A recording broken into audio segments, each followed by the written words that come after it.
Welcome to The Middle. I'm Jeremy Hobson. Our DJ Tolliver is here as well. And Tolliver, in all the shows we've done every week for the last 2+ years, we have a unique issue this hour. Oh, okay. What's that? It's that both of our guests are named Elizabeth. So we have an abundance of Elizabeth, and I'm going to have to probably say their full name every time I address them so people know who I'm talking to. Well, I have to do that with you, Jeremy the Jazzman Hobson. Right, exactly. That's exactly. Right. That's the first time I've ever heard that in my life. But, the topic this hour, Tolliver, is caregiving. And it's a topic we've wanted to do for a long time on The Middle, but it keeps getting pushed out of the way because of the news. But when you look at this issue, it's actually hugely important. 1 in 4 U.S. adults is a caregiver for a child or adult with a complex medical condition or disability. Most of them are doing it for free. And if you add up all the time that people spend on caregiving for their loved ones, do you know how much it adds up to in dollars per year? $20K a person? That's a rough estimate. I mean, that could be, I know the full number, which is between $600 and $800 billion per year. So it is a very big issue, and it's something that's being exacerbated by a shortage of care workers combined with an overwhelming demand for care. So this hour we're asking, are you prepared to care for a loved one when the time comes? And if you're someone, by the way, who is caring for someone, you have some advice, we'd love to hear from you too. You can call in at 844-4MIDDLE. That's 844-464-3353. We'll get to that in a moment. But first, last week on the show, we asked if going green matters to you. Here are some of the voicemails that came in after the show. My name is Scott. I'm calling from Grafton, Ohio. I mean, solar's great where it works and everything, but there is a percentage of the day that it's not generating electricity. However, I think nuclear power can work as part of the mix of a clean energy future. Hi, my name's Adam West. I'm calling from Nashville. I, in general, feel like we should do what we can to reduce waste, not for some world-ending, apocalypse, but just so that our lakes and rivers are clean and we could go swim in them and fish in them and live in this world comfortably. Hi, my name is Susan in southwestern Illinois. I just want to say that riding my bicycle to run errands, it's wonderful. I am both getting exercise, saving money, and not polluting. Doesn't get any better than that. Well, thanks to everyone who called in. And as always, you can hear that whole show by subscribing to The Middle wherever you get your podcasts. So now to our topic this hour. Are you prepared to care for a loved one when the time comes? Tolliver, how can people reach us? You can call us at 844-4MIDDLE. That's 844-464-3353. Or you can write to us at listentothemiddle.com or comment on social media everywhere. Well, joining us this hour, Elizabeth Edgerly, Senior Director of Care and Support Programs and Services at the Alzheimer's Association. Elizabeth, great to have you on the show. Great to be here. And the other Elizabeth Miller, Certified Caregiving Consultant and host of the Happy Healthy Caregiver podcast. Welcome to you. Thanks, Jeremy. Well, so Elizabeth Miller, let me start with you, and let's start with the demand side. Is there more need now for caregivers than there was before just because people are living longer? So we have multiple factors at play, and in particular around Alzheimer's and dementia, but as I'm sure Elizabeth will say, all sorts of issues that people are facing. And so we have more people getting older and needing help. At the same time, as we have fewer individuals in the field as professional caregivers, so we have this perfect storm, if you will, that's getting worse and worse as we get older. And it's really, we're starting to see it in our neighbors, in our families. It's really all around us that there are more and more people really desperate for help. Yeah. Elizabeth Miller, what would you say? Yeah, I think it's everything that Elizabeth Edgerly said. And then also we are outnumbered, right? I think the new stat I heard is that there's 12,000 people age 65 and older every single day. And people are having smaller families, and technology, medications is helping people live longer. We've got a lot of chronic comorbidities, things happening. And it's overwhelming. I've experienced the sandwich generation, and I know firsthand what it's like. Well, yeah, I mean, tell us a little bit about your personal story. The reason that you have this show that you do started when your father passed away, and then you had to be a caregiver for a brother and your mom at the same time. Yeah, I'm lucky to have some supportive siblings for sure, but I have an older brother with an intellectual and developmental disability on the autism spectrum, and my father and my mother-in-law actually passed away the same year, so we were simultaneously squeezed in our family. And then I became a primary caregiver for my mom, and we had to figure out what we were going to also do with our brother. So there's a lot of sharing the care and things happening there, but I was also working full time. Let's not forget that over 70% of caregivers are also working a full-time job. So you talk about the invisible labor that we're doing, but we also have to work to pay our own bills. Absolutely. And Elizabeth Edgerly, one thing that many people want to do in a situation like that, if they can afford it, is to hire somebody, but there's a shortage. Why is there such a shortage of people who can do this kind of work for pay? It's a tough job. I'm going to say that first and foremost. It doesn't pay very well and it can be really difficult. And so, what happens is people can make more at the local coffee shop sometimes than they can working in assisted living or home care or a nursing home. And so, sadly, they make these choices. And so, what we look for, though, are people where they want their job to really feel their passion too. And that's the good news, is that there are people who turn to that kind of work because they're passionate about helping others. But the reality is we have this tremendous shortage and we need 900,000 more individuals in the field in the next 7 years just to keep up with the demand. And part of it too is the turnover is tremendously high. So in, for example, assisted living and nursing homes, it can be as much as 100% turnover in a year. And home Wow. care is not much better. So it makes it really hard to have someone you trust who stays with you for a Right. longer period of time. Well, and then there's the issue of money. Medicare, for example, Elizabeth Miller does not pay for long-term nursing home care. What kind of support is there from the government or other places if you're trying to pay for this kind of thing? Yeah, well, it's really fragmented, Jeremy. And like you said, it's shocking to a lot of people that Medicare does not pay for long-term care. And so, as a person that's, in the middle, what are your choices? Our choices are long-term care insurance, which is super expensive. You may have some veteran benefits that you can tap into.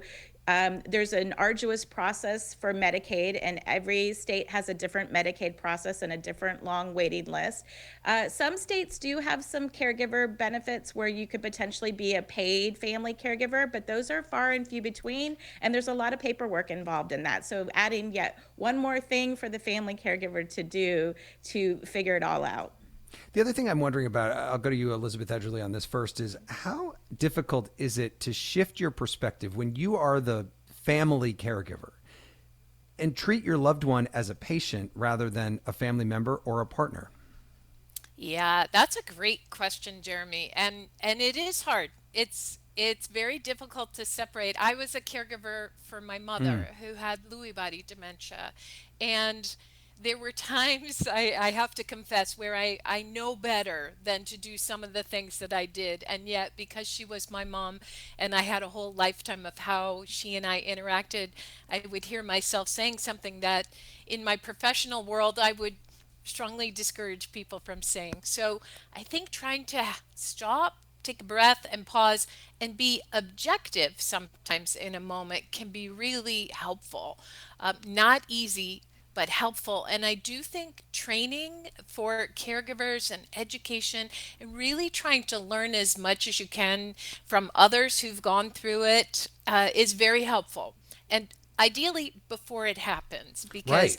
once you're in it, you're like, what just happened? And even for those of us, I don't want to speak for the other Elizabeth here, but even if you're sort of an expert, you'll find yourself in these moments where you're like, oh my goodness, what do I do here? How do I handle this? Yeah, Right. It's I'm living tough. it right now actually Yeah. with my brother. Like I cared for my folks, so that was like one avenue, but caring for my brother who's on the autism spectrum and has an intellectual and developmental disability, like completely different resources and paths. And so I've been working in this space for over 10 years and I'm learning and finding out new things every single day. Well, and how much of your time do you have to spend taking care of your brother?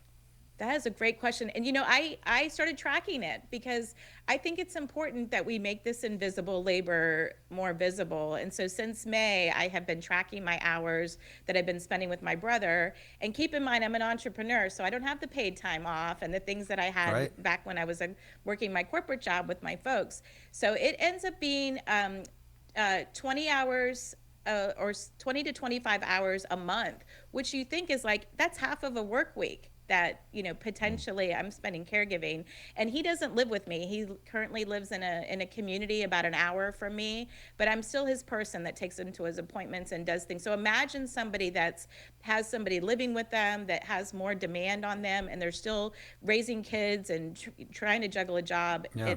It's more than a person can handle. Well, I'm very interested to hear what our listeners have to say. Again, you can call in at 844-4MIDDLE. That is 844-464-3353. Or you can write to us at listentothemiddle.com. And we'd love to hear from you if you are a caregiver or if this is something that you haven't thought about. Maybe you have questions for our guests about caregiving. Again, 844-464-3353.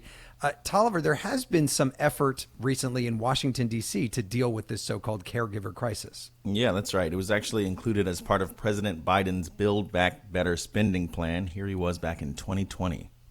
Today, I'm outlining the third plank of my Build Back Better program, mobilizing a 21st century care and elderly childhood education workforce to deal with the caregiving crisis, and it's a crisis in this country. If we truly want to reward work in this country, we have to ease the financial burden of care that families are carrying. Well, flash forward, when Build Back Better became the Inflation Reduction Act, that provision about caregiving was removed from the legislation. So nothing happened. Tolliver, what are we listening to here? This is Donny Hathaway with He Ain't Heavy, He's My Brother, one of my favorite singers of all time. Beautiful song about the selfless act of caring for a loved one. More of your calls coming up on The Middle. This is The Middle. I'm Jeremy Hobson. If you're just tuning in, The Middle is a national call-in show. We're focused on elevating voices from the middle, geographically, politically, and philosophically, or maybe you just want to meet in the middle. This hour, we're asking if you're prepared to care for a loved one when that time comes. Tolliver, what is the number to call in? It's 844-4MIDDLE. That's 844-464-3353. You can also write to us at listentothemiddle.com or on all social media.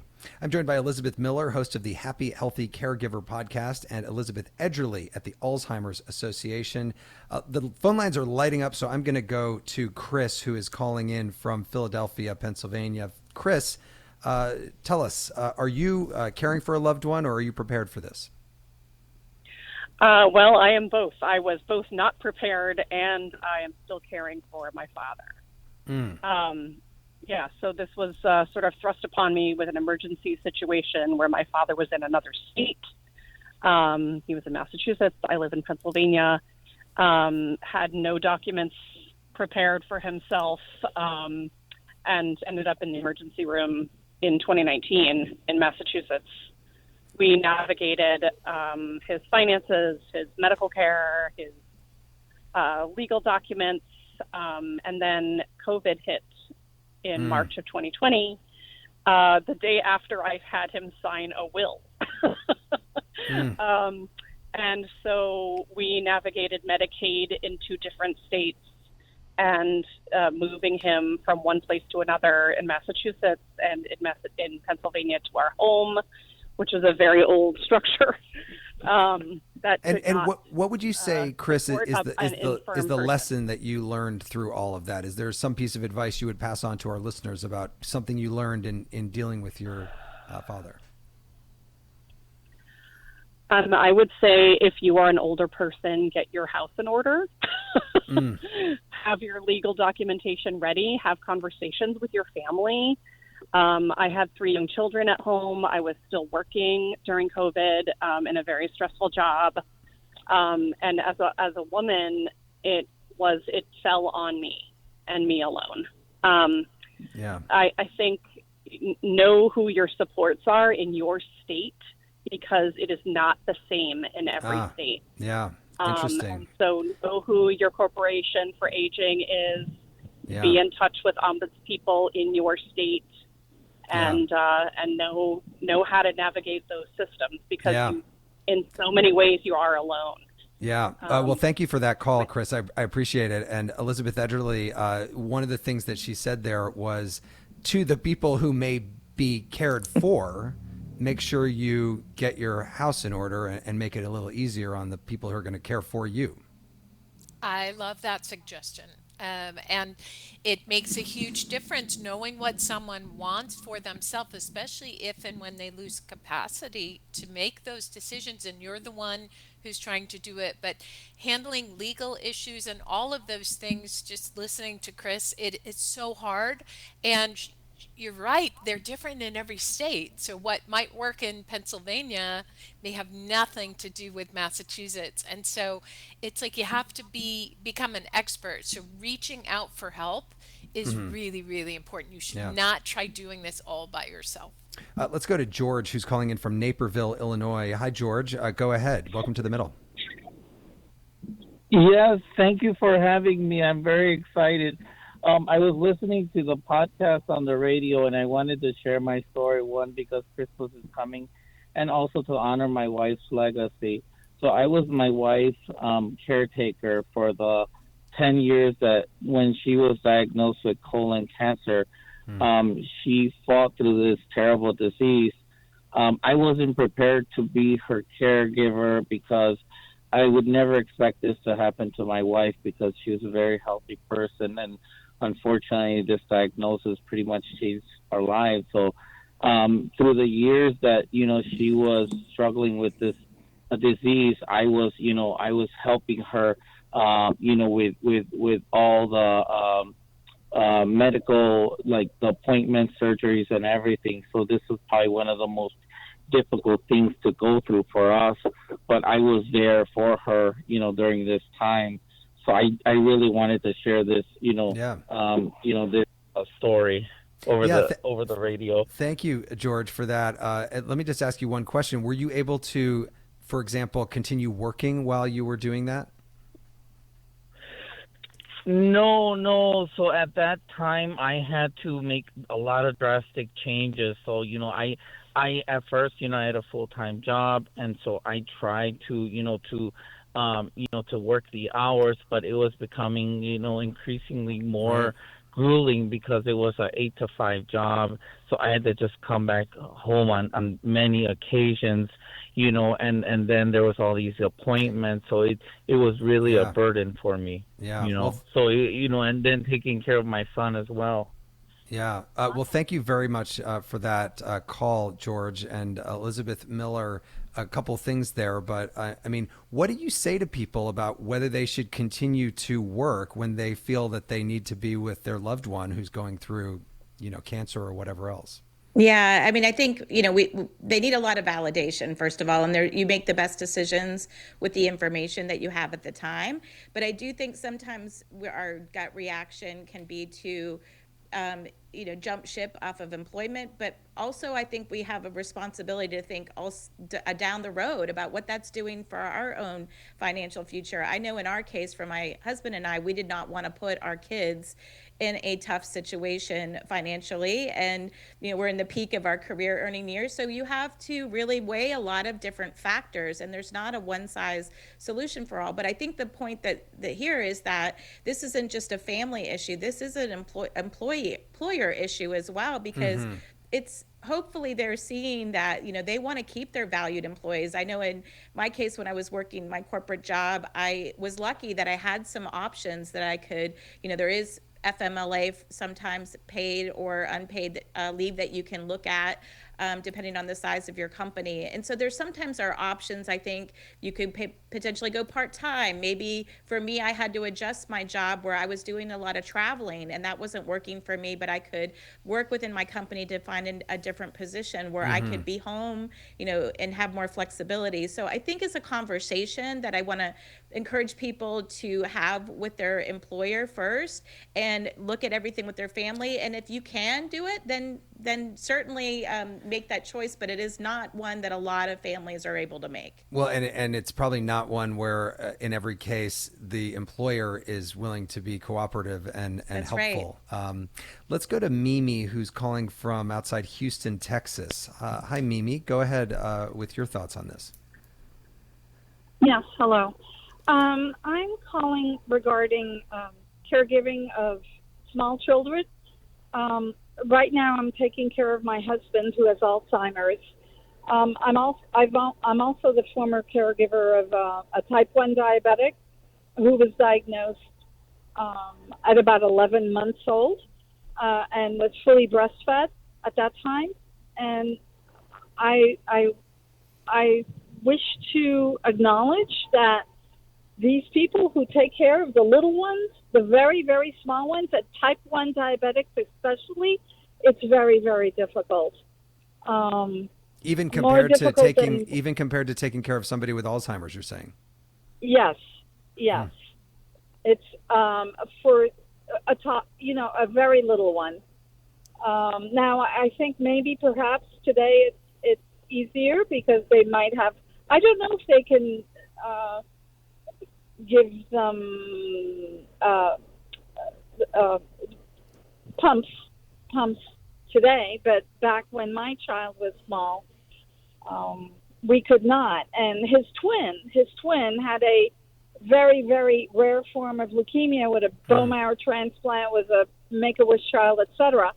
And taking care of him was a whole lot easier than taking care of a type 1 diabetic. And I think the type 1 diabetes is extremely difficult, especially with little ones. Yeah. Is there any piece of advice, Mimi, that you would give to our audience about what they should do if they're in a situation like you've been in? Well, I'm saying that nowadays, if you can get them on an insulin pump as soon as they can, that's the best thing to do. The best thing. Okay. Otherwise, it's very, very difficult. Yeah. Well, I appreciate the call. Thank you very much for that. Elizabeth Edgerly, I mean, just thinking about somebody who's taking care of 3 different people and small children, a husband with Alzheimer's, it's just a lot to think about. And who could be prepared for that? It's incredibly humbling, actually, to hear what people are sharing with us. And one thing I want to make a point about is most of us, not all, but don't know we're caregivers when we are caregivers, and myself included. I had to have our our call center. I called once for some information, and they said, "Do you know you're a long distance caregiver?" And I said, "What are you talking about?" And we consider ourselves partners, spouses, daughters, sons, whatever, parents, and yet we're also in this dual role of being caregivers for that individual. And so recognizing that sooner is helpful because caregiver resources exist. Yeah. And so if we figure out that we are one of those people, it can really help in the journey. Tolliver, what is coming in at listentothemiddle.com? Sure. Kiara says, I am caring for my mom who has severe vision loss and no longer can drive or read. Kiara goes on to express frustration because the care falls on her because she's the closest family member with no kids, which I think is a prescient point.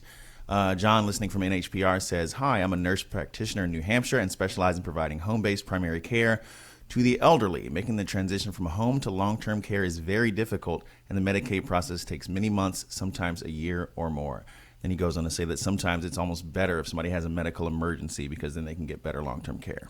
Interesting. Yeah. And you know, to hear from a person who does this for a living, I wonder, Elizabeth Miller, how the immigration crackdown has affected what's happening here. There was a KFF analysis that found that while foreign-born workers, they actually make up 1 in 3 home care workers. Has that been affected dramatically by just the immigration crackdown? Honestly, I'm not equipped to speak accurately on that, but I do think that the crisis that we have is that we're not paying enough for the work. And I think if it were a more attractive job where we were paid enough for it, we could probably fill the jobs and keep them for, because when we've talked about how the turnover really affects family caregivers in that they're the person training the home care workers over and over again. So you think that you've got somebody who's really a fit for your family, and then maybe they're not paid enough and they've got to leave, or something else happens where they're removed from the situation, and then they've got to train and do it all over again. So I really want to see the value of that work, both for the unpaid family caregiver and for the professional caregiver, increase, so that it is an attractive job that we can accurately and effectively hire for. Let's go to Jim, who's in Baton Rouge, Louisiana. Hi, Jim. Are you prepared to care for a loved one, or are you already doing so? I'm already doing so, and we were 100% not prepared. I was undergoing, I had surgery for cancer, and a week afterwards, I was on the road 12 and a half hours to Oklahoma, where my mom was dying, and she had not told anybody how bad my dad's onset dementia was. And she passed away like a week later, and then he was living in our guest room for over a year, almost 2 years. We just got him into assisted living, and it's a real, it really hurts the family, my family, that our relationship it's not been great. It's like, I got an 18-year-old. It's crazy. Did your dad resist going into assisted living? No, albeit he thought he was going to go into assisted living in Texas near my brother, because he thought it was a cooler place to live. But my brother just wimped out and was not able to help at all. He could not emotionally handle it, so dumped it all on us. All right, Jim. Well, thank you very much for that call. And Elizabeth Edgerly, your thoughts there, as you hear Jim's story. Well, Jim, you raised so many good points, but one is that not all family members agree. Not all family members feel like it's their responsibility. And that can be one of the biggest challenges. It's such a roller coaster ride under the best of circumstances. But then you have siblings or others who are questioning what you're doing, not stepping up, or getting in the way. And so it's just really, really tough on all accounts. So I appreciate, Jim, you raising that issue, because many people are relating to that comment right now. Do you have any advice for people who end up getting into a family struggle over this, where the brothers and sisters don't agree on what needs to happen or who should be taking care? Should they be sharing it? Should it be one person? Yeah, and Elizabeth said this before. There's not like one necessarily right way to do this. I do think direct communication with everybody right from the beginning and trying to involve people so they know what's going on too is helpful. And then talking about it. I do think there's some free resources. The Alzheimer's Association has an 800 number and a wonderful website and resources, and kind of pull those together and share them with one another and say, okay, Jeremy, you can't help mom now, but can you contribute some money? Can you help pay for this program? And we kind of try and divvy it up a bit. Yeah. So I think talking about it makes a big difference. Elizabeth Miller, what would you say? Family dynamics is something that comes up all the time, right? And I've, lived it in my own family, where I'm one of 6 kids, and we've got varying strengths and weaknesses and willingness to kind of show up, in ways for my brother. And I know it can be really frustrating to bang your head against the wall and wish that the people around you that you feel like should show up, and they don't show up. But honestly, everybody's got different strengths and weaknesses. We all have different capacity. I know once I learned how to accept and just say, okay, this person's not going to be involved. Let me look around and find the people who are. And I think family is certainly one source of help, but it's not the only source of help. You're one of 6. I'm one of 7. And one thing that I know is you cannot get the whole family together for a vacation without getting into huge fights. So 1-on-1 trips or 2-on-2, that's fine, but not everybody all at once, Tolliver. It is helpful. We've heard from so many ordinary Americans this hour, but it's helpful when somebody that everyone knows comes out and says they're dealing with an issue that isn't talked about that much, like Alzheimer's or dementia. Yeah, one of those people is former late night host Jay Leno, who has been caring for his wife Mavis for years as she battles dementia. Here he is on Adam Carolla's podcast. Jay, I got to ask you about Mavis. How is her health? How's she doing? She's doing okay.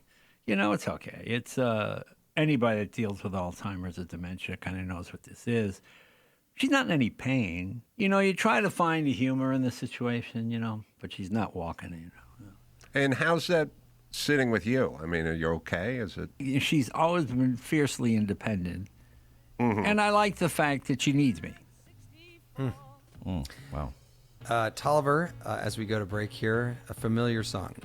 Yeah, this is the Beatles with When I'm 64. It's a song about young lovers growing old together. Ironically, Paul McCartney wrote this when he was 14 years old. Wow. More of your calls coming up on The Middle. This is The Middle. I'm Jeremy Hobson. In this hour, we're asking if you're prepared to care for a loved one when the time comes. I'm joined by Elizabeth Edgerly at the Alzheimer's Association and Elizabeth Miller, host of the Happy Healthy Caregiver podcast. Our number is 844-4MIDDLE. That's 844-464-3353, or you can reach out at listentothemiddle.com. And again, full phone lines. Let's go to Susanna, who's in Buffalo, New York. Hi, Susanna. Go ahead with your thoughts. Oh, hello. Good evening. My name is Susanna. I'm actually calling just to offer a perspective of someone who actually is needing care from family.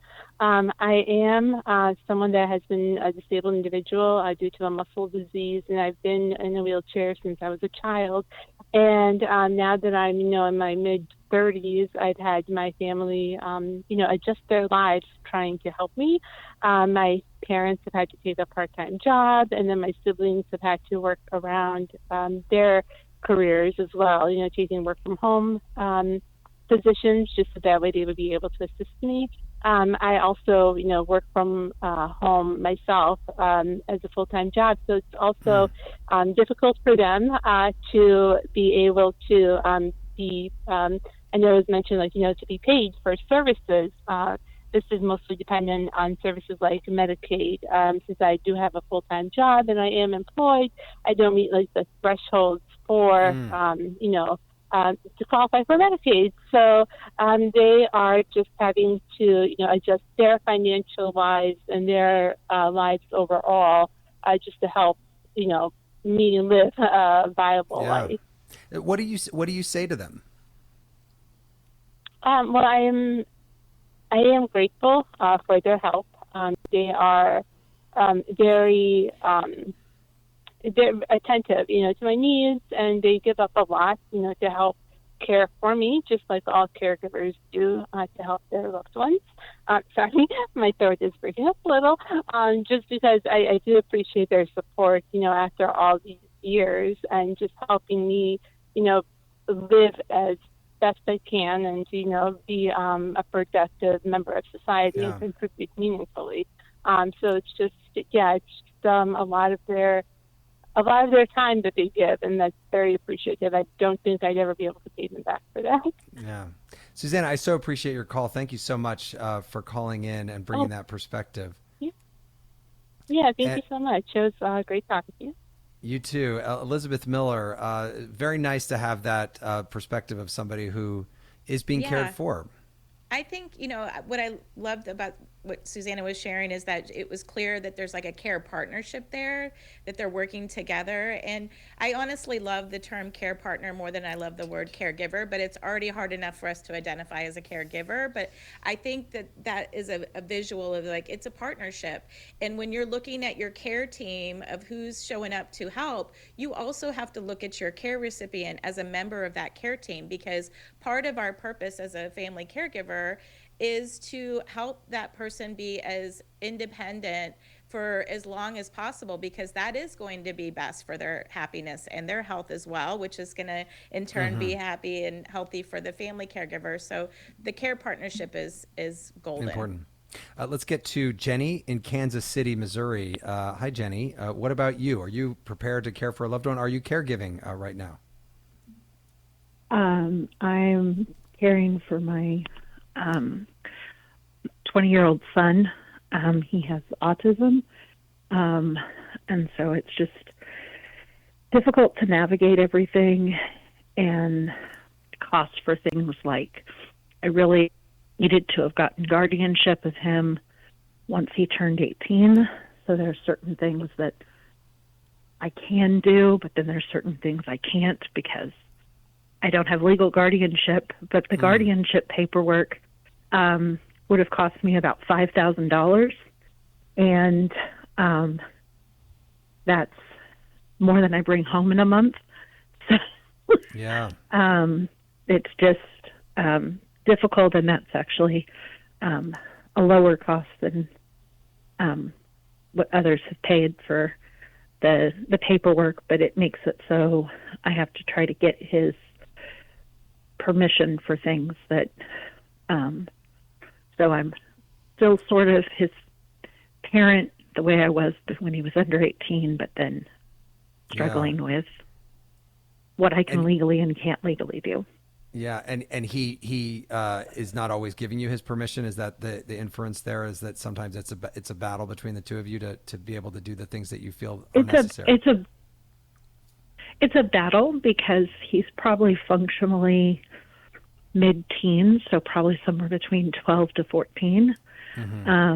So he's old enough to know that he should be an adult, and so he tells me, I'm an adult and I don't have to listen to this or whatever. But so it's just, it's an extra. But well, it's a fully great an point. adult. I'm glad you brought up guardianship, Jenny. Thank you for doing that. Elizabeth Edgerly, that is something that people who have an elderly parent with Alzheimer's or dementia may have to do as well. $5,000 sounds really quite obscene to me for something like that. Yeah, and what we really try to do, and that wouldn't work in this case, is for people in the early stages, people who are newly diagnosed, if they don't have some legal papers put in place already for durable power of attorney, for healthcare decisions and finances, those make a huge difference in being able to act on behalf of someone else. And again, ideally, you want to choose that person because you wouldn't choose just anybody. You want to choose someone who you really trust and who will act on your behalf. And so we often try to work with families, and for both individuals, not just the person with Alzheimer's or another dementia. We all need this because you never know. And so trying to do that ahead of time, that's not the case for Jenny in her situation with her son. But the other thing I do want to say is sometimes there are some lower cost legal aid available at the county level, depending on where you live. So I do encourage people to reach out, and Elizabeth Miller will know more about caregiving for younger individuals than I do, but for seniors, there are programs out there that may have free legal aid, for example. And so if you're in that situation, really let's turn over every rock we can to see is there anything that's going to help me here. Yeah. One of the terms that's come up as we've been talking about this is the sandwich generation, people who are taking care both of an elderly relative and maybe a child. Rebecca is calling in from Milwaukee, Wisconsin. It sounds like is a member of the sandwich generation. Rebecca, go ahead. Hi. Yes, I have a 20-year-old daughter with something called Lennox-Gastaut syndrome, which is she's nonverbal and has an active seizure disorder. And I am her legal guardian, and she'll be with us long term. And at the same time, my mom has a diagnosis of Alzheimer's and Parkinson's. My husband is currently in Pennsylvania helping his father move into an assisted living program. And so I have been both kind of navigating the care of my daughter's one of three children, as well as my parents, and then also thinking ahead of what our future looks like with a dependent child in a way that we won't be a burden on our boys, because this has been so challenging with both sets of our parents. And since we will have this extra challenge of our daughter, I've been thinking about, gosh, what are our options, 20 years from now in terms of, do we move together into some kind of assisted living facility? What is that going to look like? So I've just been wanting to prepare to age a little better, because it's been very difficult to help both sets of our parents. They've been very resistant to our help, but at the same time calling us regularly and asking for our help. So it's sort of like, help me, go away, come here kind of thing. Rebecca, let me just ask you one question, which is, do you take the time to give yourself some grace and some credit for all the work that you're doing, and even thinking ahead to how you could make other people's lives easier in the future. Wow, I don't know, but I'll receive that from you. Yes. I do think caregivers often, I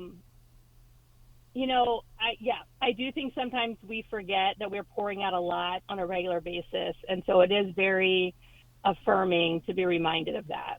Yeah. Well, I appreciate your call, Rebecca. Thank you. And Elizabeth Miller, it makes me think of when you're on the airplane and they say, put your mask on first before you help others. Yeah. I mean, do caregivers spend enough time thinking about how to make sure that they are not going to just be completely overwhelmed by the amount of work they're doing for somebody else? I mean, that is the purpose of what I'm trying to do. And honestly, we do hear the oxygen mask analogy a lot, but I don't love it. And the reason why I don't love it, Jeremy, is because there's no flashing lights, masks coming from the ceiling, someone coming on, turbulence to say, now's the time you need to take care of yourself. Like this is somebody's life. Like they are on a roller coaster or a treadmill or a hamster wheel that never stops. And so there's no big signs like that. And so for me, I had to figure out that I kind of equated it to feeding a nest of hungry birds, and that I was the bird going to get the nourishment for my job and my kids and my pets and my home and my care recipient and all the things that were pecking time from me. And yet there was this aha moment of, oh my goodness, if I don't go and take some nourishment for myself, I'm not going to be able to keep showing up for all of these people. And that's really something that I hope is clicking with the people who are listening, is that this got to be a sustainable solution, and there aren't some great answers out there. And so until we can get everything magically fixed, we have to really depend on our community to help us, and we've got to be vulnerable and let those cracks show so that we can get that support and get that relief and the validation that we need. We've got a question coming in from Baltimore, Maryland. Mona is on the line. Mona, what's your question?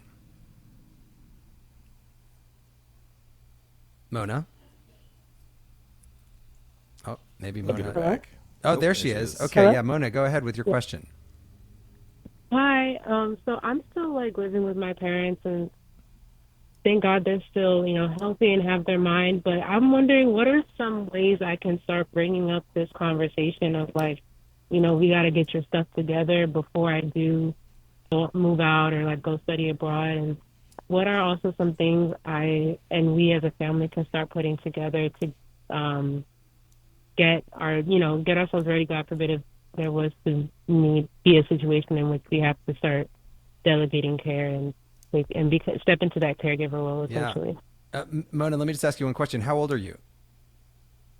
I'm 23. 23. Okay, thank you for that call. Let's get an answer. Elizabeth Edgerly, what do you say to Mona? Yeah, Mona, you know what I was thinking of? The conversation with you and your parents say, I just heard this radio show talking about how important it is to have this conversation with your parents. And also, I want to know what you want. Have you thought about this? And start the conversation. You may not be successful the first time you try. So if it's why are you asking me that? I recommend, you keep trying and you try different ways and you go a little bit at a time, and also include yourself. Although at 23, people might say, oh, you don't need it, but we all need to plan ahead for just in case something were to happen. So I love that you're asking this question, and I do hope your parents are happy to have you ask that question, because it shows tremendous compassion and forethought that you want them to have it the way they want it, if at all possible. So I love that. Gary is calling in from Las Vegas. Hi, Gary. Are you a caregiver for anyone right now? Yes, I am. I'm a caregiver for my 100-year-old mother. I'm 70, and fortunately, it's gone very well for myself, my sister, even my ex-wife helped a bunch. And why do you think it's gone well? Well, I guess a lot of reasons. My mom and my dad had left my mom sufficient finances, so when it was time to go into assisted living, there's no financial issues. we planned in advance. Over the years, as she got older, she began. So myself and my sister. I live in the same town as Mom, and so we began to put her various accounts in my name so I could control that. All her various investments all went into one, like Charles Schwab account, so it wasn't a mess. When it was time to sell her house, that went well. The proceeds went into the account. Again, I was very fortunate. Her health was good. Her health is still good today. At 100 years old. Yes, she has a bit of dementia, and she doesn't see or hear real well. She has a great attitude. So again, very fortunate. She's very positive. So it's just gone. And I don't mean to gloat. And I know most people that have called in have had much tougher situations. And we've just been very fortunate. But there's been some good planning, also. Yeah. Hey, I think that's a great call to end the hour on because, it's the holiday season, Gary, and I appreciate you ending us on a nice note about how well things are going. Just so thank you so much for that. Elizabeth Miller, before we do go, what would you say is the biggest piece of advice you would give to our listeners who are not yet caregivers, but want to do something right now so that they are prepared when that time comes? Yeah, I think that we're all going to be caregivers at some point. So if anyone's listening and you're not in that position, and I think it's, thinking about what you want to be true, having the conversations about yourself and your family members, and knowing what your values are and what's important to you. And, the conversations are everything. And so if you can get in front of that proactively, you're going to have more options and choices involved. I know sometimes you kind of expect and see it coming, and you're probably thinking, maybe, is this, what are some of these responsibilities going to come to me? What would happen if? And sometimes it doesn't go as planned. Oftentimes it does not go as planned. And so you can make the best plans, but you still need the community support. Elizabeth Edgerly, what would you say? Yeah, I think, around Alzheimer's specifically, I think trying to learn as much as you can. I think I've said that a few times. There's some great resources. The Alzheimer's Association, for example, we just launched a new app called My Alz Journey, and it's for care partners and for people with the diagnosis, because what we hear from so many individuals is they get a diagnosis and they don't get anything else. They don't get any referrals, treatments, help. And so we thought, okay, we can help a bit with that, but people need to reach out and get that help too. Try to get as much information as they can. Elizabeth Edgerly, Senior Director of Care and Support Programs and Services at the Alzheimer's Association, and Elizabeth Miller, Certified Caregiving Consultant and host of the Happy Healthy Caregiver podcast. Thanks so much to both of you for joining us. Thank you for this conversation.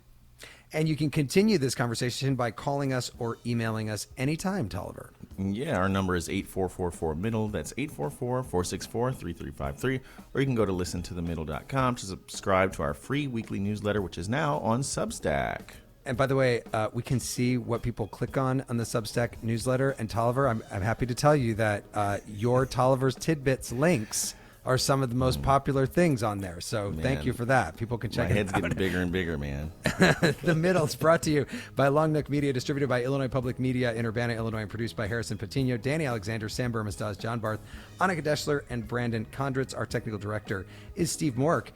Thanks to our satellite radio listeners, our podcast audience, and the hundreds of public radio stations that are making it possible for people across the country to listen to The Middle. I'm Jeremy Hobson. Happy holidays. I'll talk to you next week.